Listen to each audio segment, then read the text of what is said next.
हृदय से जुड़ी समस्या इतनी अधिक बढ़ती जा रही है कि आजकल आए दिन लोग इसके समस्याओं को जूझ रहे हैं, सामना कर रहे हैं। और इन सारे मसले पर हम बात करने के लिए इस वक्त डॉक्टर प्रभात मेमोरियल हीरामती हॉस्पिटल में है। और यहाँ पर हमारे साथ जो डॉक्टर मौजूद हैं, डॉक्टर अभिषेक सर, इनसे जानते हैं कि आजकल जो छोटे बच्चे हैं उनके साथ एक समस्या हो रहा है कि हार्ट में होल की समस्या हो रही है। क्या कारण है कि ये समस्या हो रही है और उसके लिए क्या निजात है, हम ये जानकारी ले लेते हैं। नमस्कार। देखिए, जो आपका सवाल है, इसमें कम उम्र के बच्चे या जो नवजात बच्चे होते हैं उनमें हार्ट की बीमारियों में सबसे कॉमन है ये कि हार्ट के दिल में छेद होना, दिल के अंदर छेद होना दीवारों के अंदर। तो उसका सच कोई क्लियर कट कारण डिफाइन करना पॉसिबल नहीं है, लेकिन जैसे किसी किसी बड़े शहरों में होता है कि जो माताएं अगर धूम्रपान करती हैं या कुछ ऐसे मेडिसिन्स हैं जिनका सेवन करती हैं जो नहीं करनी चाहिए प्रेगनेंसी के दौरान, तो ये समस्याएं कॉमन होती हैं। और उसमें जो बच्चा जन्म लेता है और जैसे जैसे बड़ा होता जाता है तो उसमें सांस तेज़ चलने की समस्या और घबराहट होना, धड़कन होना, इस तरह की समस्या अगर होती है, और मान लीजिए बच्चा अगर है और चल फिर रहा है, आप देख रहे हैं कि अपने जो कंटेम्प्रेरी बच्चे हैं उनके कंपैरिजन में वो उतनी तेज़ी से नहीं चल पाता या चलता है तो उसकी सांस फूल जाती है जल्दी, तो उस तरह के बच्चों में एक स्क्रीनिंग इको और ईसीजी जरूर कार्डियोलॉजिस्ट से मिलकर कराएं, ताकि जल्दी से जल्दी जो भी बीमारी है, अगर हार्ट में छिद्र की बीमारी है तो वो जल्दी पता लगाया जा सके, क्योंकि एक एज लिमिट है जिसके अंडर उसको ट्रीट करना होता है। एक पर्टिकुलर एज गुजरने के बाद वो ट्रीटेबल कंडीशन में नहीं हो जाता, कुछ प्रेशर्स हार्ट के अंदर इतने बढ़ जाते हैं कि उनको क्लोज करना पॉसिबल नहीं हो पाता। इसलिए जल्दी से जल्दी उसको स्क्रीनिंग कराएं कार्डियोलॉजिस्ट से मिलके, और आगे जो भी ट्रीटमेंट कार्डियोलॉजिस्ट बताते हैं उसको फॉलो करें। कितने साल तक के बच्चे को, मतलब ये जो जो ट्रीटमेंट की बात है आपने की है, कितने साल के बच्चे को पहले कर लेना चाहिए?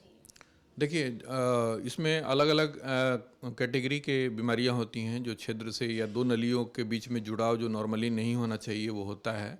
तो जब बच्चा जन्म लेता है, इमीडिएट स्क्रीनिंग पीडियाट्रिक जो आजकल मैंडेटरी है कि जहाँ भी डिलीवरी होती है, अगर इंस्टीट्यूशनल डिलीवरी है तो वहाँ पे पीडियाट्रिशियन होते हैं जो बच्चे को इवेलुएट करते हैं, और उनको अगर थोड़ी भी शंका होती है कि हार्ट के अंदर कोई प्रॉब्लम है तो वो कार्डियोलॉजिस्ट के पास रेफ़र करते हैं। लेकिन कुछ कुछ जैसे एक आर्टेरियल सेप्टल डिफेक्ट बीमारी है जिसमें ऊपर के जो हार्ट के चैम्बर्स होते हैं उसमें दोनों में जुड़ाव होता है या छिद्र होता है, वो कितनी बारी अनडिटेक्टेड चला जाता है, पीडियाट्रिशियन भी डायग्नोज नहीं कर पाते उसको, और वो बहुत लेट फेज में जाकर डायग्नोज कर हो पाता है। उसमें मोस्ट कॉमन सिम्टम यही होता है कि जब बच्चा दौड़ता है, खेलता है अपने स्कूल एज ग्रुप के बच्चों के साथ, तो वो जल्दी थक जाता है या जल्दी उसकी सांस फूलने लगती है।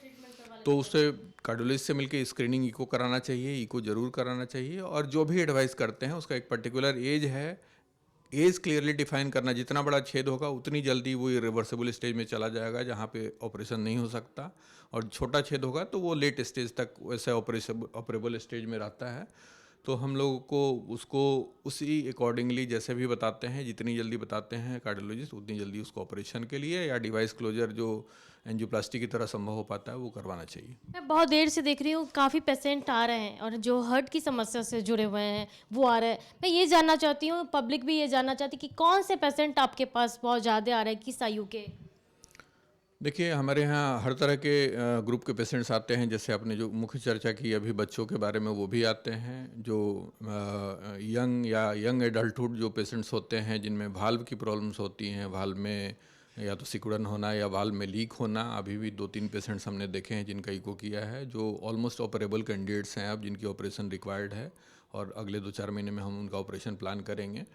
तो उस तरह के पेशेंट्स हैं। और सबसे मोस्ट कॉमन जो बीमारी आजकल में हमारी दिनचर्या के कारण या ख़राब लाइफ स्टाइल के कारण या गलत धूम्रपान, गुटखा, तंबाकू के सेवन के कारण होता है, वो होता है हार्ट की नालियों में ब्लॉकेज के कारण।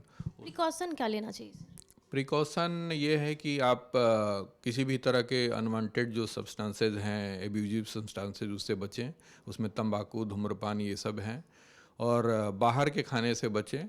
जंक फूड को कम से कम सेवन करें। फ्रूट्स, सैलड्स को अपने डाइटरी हैबिट में इनकॉर्पोरेट करें। और सबसे इम्पॉर्टेंट बात कि डेली की दिनचर्या में आधे घंटे का मॉडरेट टू ब्रिस्क वॉकिंग, जो तेज़ चलने की बात करते हैं, दौड़ने की ज़रूरत नहीं है, बहुत हेवी वेट लिफ्टिंग की ज़रूरत नहीं है, वो अपनी दिनचर्या में डेली का डेली लाएं। तो देखिए, जिस तरह की समस्याओं को लोग रोज़ झेल रहे हैं, खास करके छोटे बच्चे हैं, उनको ज़्यादा समस्या हो रही है, तो उसके लिए भी इन्होंने बताया कि इको जल्द से जल्द छोटे बच्चों को करवा लेना चाहिए, ताकि जो अपने जो एक प्लेहुड वाला जो एक उनका अवस्था आता है, जब छोटे बच्चे के साथ खेलते हैं, डरते हैं, तो ऐसे में उनको इन सारी परेशानियों का सामना करना पड़ता है, तो उससे पहले ट्रीटमेंट हो जाए वो ज़्यादा बेहतर है। साथ ही जिस तरीके के आज के युवा जनरेशन की बात कर ले, महिलाओं का कर ले, या फिर हर तबके के लोगों की बात कर ले, तो नशा या फिर अल्कोहल की मात्रा ज़्यादा करते हैं यूज़, इस वजह से भी समस्या हो रही है। तो इन सारी चीज़ों से परहेज़ करना चाहिए। कशिश न्यूज़ के लिए पटना से अंकिता सिंह।